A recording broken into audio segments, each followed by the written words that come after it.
Push your Mark IV tank up the sunken road south of Rothsay in the last dark hour before dawn on the 29th of July, 1944. You already count yourself lucky to still have a running engine. You are a crewman of the 2nd SS Panzer Division Das Reich, and for 2 days the pocket around you has been closing. Somewhere ahead in the dark is an American roadblock, and you have been told it is thin, a handful of infantry and a scout car or two.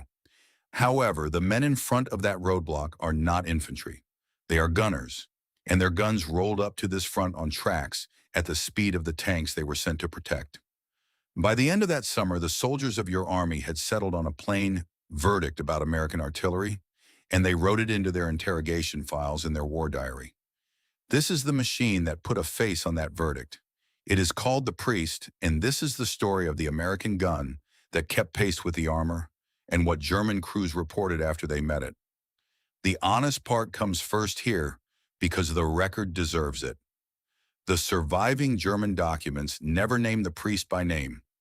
What the German soldier feared and wrote down was American artillery as a whole, the weight of it, and above all, the speed of it. The Priest is the concrete object at the center of that fear. It is the machine that gave American gunfire its legs and let it stay glued to the spearhead instead of falling a day behind. Both of those facts will guide your hand as this story goes on. The verdict is real, and it comes straight from the record. That claim, a German crew keying a radio to report the words M7, was invented later, and you will not hear it dressed as fact here. This object is simple, and the idea behind it is the harder half.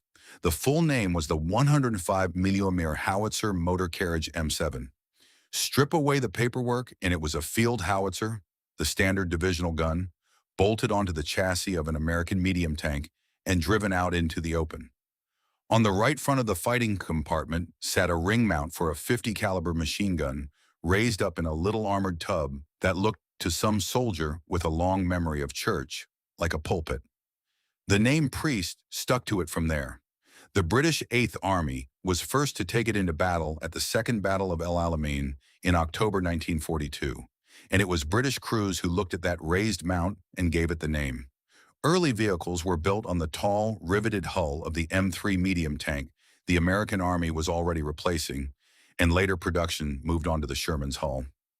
That lineage mattered in the field because the gun rode on running gear the tank crews around it already knew how to keep alive. The gun threw a shell out past 11,000 yards, better than 6 miles. The vehicle carried 69 rounds inside its own hull, and it took a crew of 7 to fight. Up front sat a commander and a driver with a gunner to lay the piece. The remaining 4 men did nothing but haul shells and feed the breech. The number that matters most is the one you cannot see in a photograph. Road speed. The Priest shared its running gear with the Sherman tank, the same engine family, the same tracks, and it moved at the same pace, around 25 km on a decent road. That pace was the entire reason the Priest existed at all. An armored division in 1944 could tear a hole in a line and drive 20 or 30 miles into open country in a day. Its towed artillery could not follow. The prime movers hauling the old howitzers bogged in the same mud the tanks crossed, and every time the guns had to unhook, set up, and hook up again, they fell further behind. A towed battery going into action had to halt, unlimber each gun from its tractor, dig in the trails, and lay the sights before it could shoot. And when the advance moved on, it had to reverse every step of that before it could roll. Each of those halts cost the better part of an hour. A self-propelled battery halted, laid, and fired in minutes, and when the order came to move, it simply drove. The guns, the crews, and the ready ammunition all together in one steel box. A tank that outruns its artillery is a tank fighting without a punch. The Priest closed that gap by refusing to be left behind. It drove where the tanks drove, and it was ready to fire minutes after it stopped. America built them in the thousands. Roughly 3,500 of the standard M7 came off the lines, and another 826 of a later variant built on a different tank hull. They filled out the armored field artillery battalions, and the way those battalions were organized is worth a sentence of its own because it tells you how the American Army thought about gunfire. A battalion held 3 firing batteries. Each battery ran 6 priests, that is 18 self-propelled howitzers in a single battalion. and it was 50% more tubes than the four-gun battery the infantry divisions used. More barrels meant more shells in the air at once from the same order, and the whole American artillery method rested on getting a great many shells to one place at one instant. That fire came at a price. A 100 mm round with its charge is a heavy, awkward thing to lift, and the four ammunition handlers on a priest spent a fire mission hauling shells, cutting charges, and feeding the breech while the gunner laid and relayed the piece. A well-drilled crew could put out several aimed rounds a minute and hold a slower rate for as long as the ammunition lasted, and the barrel could take it. The rounds carried inside the hull went fast at that pace, which is why behind every firing battery run the trucks of the ammunition train, themselves keeping up with the advance, because a gun with no shells is only a heavy truck. For all its speed, the priest was a lightly protected machine. Its armor was thin, meant to turn shell splinters and rifle rounds and no more, and the fighting compartment was open to the sky. That open top kept the crew cool and fast at the gun, and it left them exposed to airbursts and to anything that could shoot down into them. The 50 caliber machine gun up in the pulpit was there for low-flying aircraft and for close-in trouble on the ground. In the role the priest was built for, firing from well behind the front, none of that exposure mattered much. On the night it had to fight at the length of a village street, all of it mattered at once. That method is the second half of the story, and the Germans understood it better than most Americans did. The engine of it was a room, not a gun. The Americans called it the Fire Direction Center. When a forward observer somewhere up front called back a target, he did not ring one battery and ask it to shoot. He rang the center, and the men there did the mathematics for every battalion in range at once. They worked out how long each gun's shells would spend in the air and timed the pieces so that all of them fired at different moments and every shell landed together. The Americans called that a time on target, and the phrase is exact. Battalions miles apart, guns that never saw each other, and one crash of fire arriving on the enemy with no walking rounds ahead of it to serve as a warning. The man who made it work was the forward observer, an artillery officer who went up front with the infantry or the tanks carrying a radio and a map. He did not command the guns. He described what he saw, sent back a location, and asked for fire. And the Fire Direction Center turned his sentence into firing data for every battalion that could reach the spot. One observer, one radio call, could bring the guns of a whole division or more onto a single field. He would adjust a ranging round or two and then say the words the German soldier learned to dread. Fire for effect, and the whole weight came down at once. A battalion that had been silent could put its first rounds on target within a couple of minutes of the call, and a good center could stack battalion on battalion faster than a German column could clear a road. General J. Lawton Collins, commanding the American 7th Corps, pressed this hard in Normandy and made it the signature of his corps. During the breakout that summer, his artillery could bring 258 guns onto a single sector, and for the attack, his corps was allotted something on the order of 140,000 rounds. Set that against German experience of gunfire, which was skilled but came battery by battery, and you understand the shock. A German officer who had traded fire with the Russians for 2 years could read an artillery duel. What he could not read was a sky that was empty 1 second and full of steel the next from guns he had not located. Several battalions at once. The best small picture of it came at Hill 192, the high ground over St. Lo that the Germans had used all through June and early July to watch the American lines. On the 11th of July, the 2nd Infantry Division went for it, and before the infantry stepped off, 8 battalions of artillery hammered the crest for 20 minutes. Once the hill was taken, the Germans lost their eyes and the Americans gained a grandstand of their own from which their observers could range anything that moved below. That is the piece people forget when they talk about American shellfire. That reach lived as much in the men on the high ground with a radio as in the guns themselves. And after Hill 192, those men could see for miles. You can measure what that did to the enemy by how the German soldier changed the way he lived. He stopped moving in daylight. A column on a road in the sun drew fighter bombers from above and observed artillery from the high ground. So supply ran at night, relief came at night, and tanks shifted position at night. An army that can only move in the dark is an army with a broken clock. Always late, always improvising. When German prisoners were interrogated in France, the thing they returned to again and again was the sheer volume of American fire. The finding is set down in the historian Boyd Dastrup's comparison of American and German field artillery, written for the Army's own historical foundation, and drawn from the interrogation reports themselves. The Germans, who respected artillery as a craft, told their captors that the Americans had turned it into a flood. The United States Army's own official history of the breakout, written by the historian Martin Blumenson, lays out a German command in Normandy, forced to fight a daytime battle with an army that could only move at night. Reserves arrived late and warned from marching in the dark. Counterattacks had to form up under observed fire before they could even start. An army that must hide from the sun does not get to choose when it fights, and in Normandy, the Americans chose for it. German gunners knew their craft, and their guns were good. What they lacked was the wiring behind them. Their fire was controlled low down, battery by battery, with fewer radios and less of the central mathematics that let the Americans throw everything onto one point in one instant. A German battery commander could shoot accurately with his own guns, but reaching for every other battery in the corps at 30 seconds' notice was beyond his system and routine for an American observer. When the Germans lost the high ground at places like Hill 192, their own guns lost the eyes that aimed them, while the Americans kept theirs and took over the enemy's.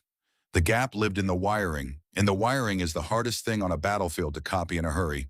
The priests had been in Normandy since the first weeks, landed with the armored divisions, and firing through the hedgerow country where every field was a walled box, and a man could see only a few hundred yards. In that close ground, the guns fired short and fired often, breaking up German counterattacks in fields the infantry could barely see across. The work was grinding and unglamorous, and it built a habit that paid off later, with gun crews growing used to displacing forward the moment the line moved. So when the line finally broke open at Cobra, the artillery was already trained to chase it. The breakout brought the two halves of the story onto the same ground. Operation Cobra opened on the 25th of July, 1944, west of St. Lo, with the intention of blowing a hole in the German front and driving armor through it before the enemy could close the wound. It began with heavy bombers, and the carpet they laid down fell partly on the Panzer Lehr Division, one of the best-equipped armored divisions Germany had. Its commander was Fritz Bayerlein, and Bayerlein described the ground his division held after the bombers passed as a moonscape, a cratered dead country. That word was his, and it was for the bombs. That famous line gets borrowed and pinned onto artillery by people who want a neater story. Bayerlein said moonscape about the aircraft. What Bayerlein said about the guns is quieter, and for this story worth more. When he accounted for what had happened to his division, he estimated that roughly half his losses came from the bombing.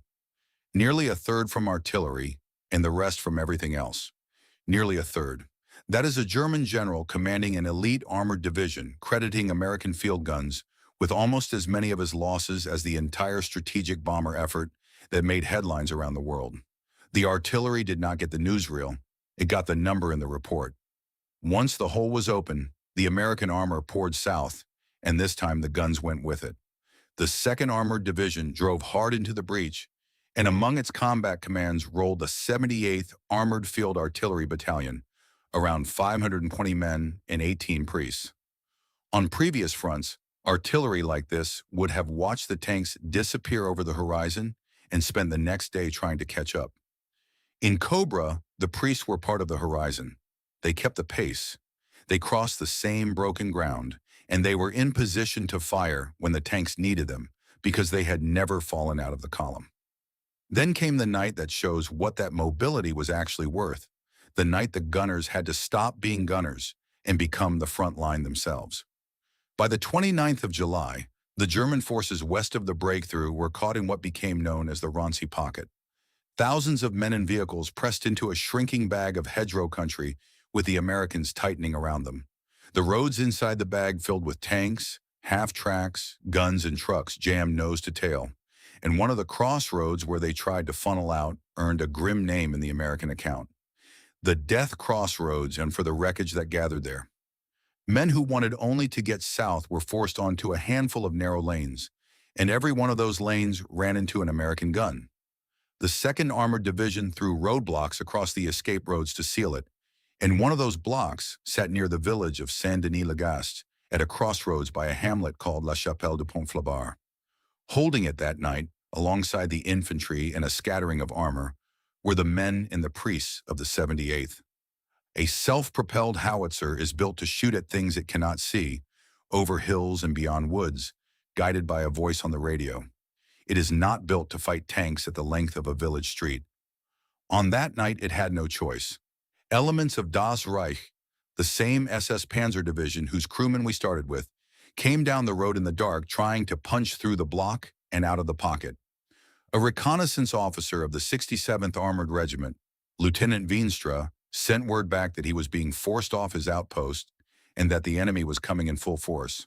From that point, the fight belonged to whoever could put steel on the road fastest. The battalion commander was Lieutenant Colonel Hugh Exton, and early in the action, he was hit in the upper leg. He kept directing the fight anyway. His executive officer, Major Harold Maynard, got on the radio to the combat command to report that the roadblock at Saint Denis had been compromised and that the situation was serious. The battalion intelligence officer, Captain Norbert Simard, had been in the middle of interrogating 5 German prisoners when the attack came down on them. He took a position at a .50 caliber machine gun as the perimeter was overrun in the dark, was badly wounded there, and did not survive the night. Up at the sharp end, the American infantry were pinned and desperate, and the battalion operations officer, Captain John Hart, argued for cutting the howitzers loose in a line that says everything about the hour. "Those boys are screaming and begging for fire up there," he said. So the priests fired, and they fired flat. A battery took the lead vehicle of the German column head-on, a Mark IV tank towing an 88 mm gun, and put 37 rounds into stopping it. Another battery swung its guns to the flank and fired broadside into the column as it bunched on the road. Even the headquarters battery got into it with its .50 caliber machine guns. A 105 mm howitzer was never meant to be aimed down a road at a moving tank by open sight, but a 105 mm shell does not care what it was meant for. The fire tore the head off the column and jammed the road, and the vehicles behind piled into the wreck with nowhere to go. It went on most of the night. The 78th, with the neighboring 62nd Armored Field Artillery Battalion adding its weight, kept the road under fire until around 7:30 now the next morning. When the light came up, the reconnaissance column of one of the most feared SS divisions in the German army had been destroyed at a crossroads by an artillery battalion fighting over open sight. 197 Germans were taken prisoner there. The 78th had paid for it. 5 of its own men lost and 6 wounded, and a battalion commander who ran the fight on a wounded leg. Artillery is not supposed to win a stand-up fight against tanks. That night it did because it was there, because it had rolled all the way forward with the armor instead of trailing a day behind. Turn the night around and look at it from the other side of the road, from inside the pocket, because that is where the verdict lives. Fritz Langanke was a 25-year-old SS officer cadet in the Panzer Regiment of Das Reich, and he was in that trap trying to get his men out. He left a first-hand account of it, and it is not the account of a man who thought the Americans were weak. He remembered the air attacks that hunted the column with a detail that has nothing heroic in it. The continuous rattle of the bullets on every side of the turret, he said, drove you out of your mind. He remembered command breaking down around him, orders that made no sense, a sense that the thing was coming apart. He remembered paratroop non-commissioned officers near him watching their own senior officers and concluding flatly that the men supposed to be leading them did not plan anything and were going to surrender. Where his own small group did break through, he put it down to the Americans being caught off balance in the dark rather than to any German plan. He got out in the last days of July and was decorated for it in August. His division's reconnaissance column on the road at Saint Denis did not. That is the shape of the verdict, and here it is paid in full. The German soldier in Normandy did not fear American artillery because of any one machine, and it would be a lie to tell you a German crew keyed a radio and named the priest. What he feared was the system, fire massed from many battalions at once with no ranging rounds ahead of it to warn him. It came from high ground he could not take back, and it followed him faster than he could crawl away, so that the only safe hour was the dark one. The prisoners said it plainly in the interrogation cages. the volume of American fire over and over, until it filled the historian's comparison of the two armies. Byerlin wrote nearly a third of an elite division's losses against it. And the priest is the reason the last part of that sentence, the part about speed, was even possible. Towed guns delivered the weight. The priest delivered the weight at the pace of the breakout all the way to a crossroads in the dark where it leveled its barrels and settled the argument at 50 yards. You can see the same verdict in the last serious thing the Germans tried in Normandy. When they finally gathered their armor for a counterstroke at Mortain in the first week of August, they jumped off in darkness on the night of the 6th. They went in deliberately without a preparatory bombardment because to mass and move in daylight was to be seen and to be shelled. They bought a few miles in the dark. By the time the light came up, the attack was under observation and under fire, and within a few days it had failed. The Germans understood exactly what daylight cost them, and they built their last gamble around avoiding it. After Mortain, the front in Normandy came apart for good, and the American armored divisions turned the collapse into a pursuit, driving east across France toward the Seine, faster than the Germans could set a new line. The priest went with them the whole way. A retreating army's one real hope is to dig in somewhere and make the enemy pay to come at it. Every time the Germans tried that, they found American shell fire already ranging them because the guns had never fallen off the back of the advance. A gun that keeps pace does more than support the attack. It denies the enemy the pause he needs to survive one. There is a habit when the Normandy breakout is told of giving the whole thing to the tanks and the bombers. The Sherman gets the photograph. The heavy bomber gets the map with the arrows. The gun crew standing in the open behind an M7, sweating a shell into the breach for the 20th hour, is somewhere off the edge of the frame. The record does not agree with the photograph. The record says the fire was the thing the enemy could not answer. And the reason the fire never let up was that the guns had learned to keep pace with the advance instead of watching it leave. Those men kept the fire moving forward, and that is why the breakout did not stall. If your father or your grandfather served in an armored field artillery battalion in the 78th or the 62nd or any of the others that rolled their priests up behind the spearheads in France, leave his name and his unit in the comments. Those battalions are named far less often than they earned. And if you have ever crewed a self-propelled gun or stood next to an M7 in a museum and looked up at that strange little pulpit, tell us what you saw. The men in the tanks got the glory. The men who kept the fire moving got the war won, one crossroads at a time. If this story of the steel pulpit and the relentless fire that broke the German lines has changed the way you look at the history of the Great Crusade, please subscribe and like the channel. We are unearthing the tactical history that they tried to bury under the headlines. Help us plant the seeds for future discoveries. The next treasury of history will open soon.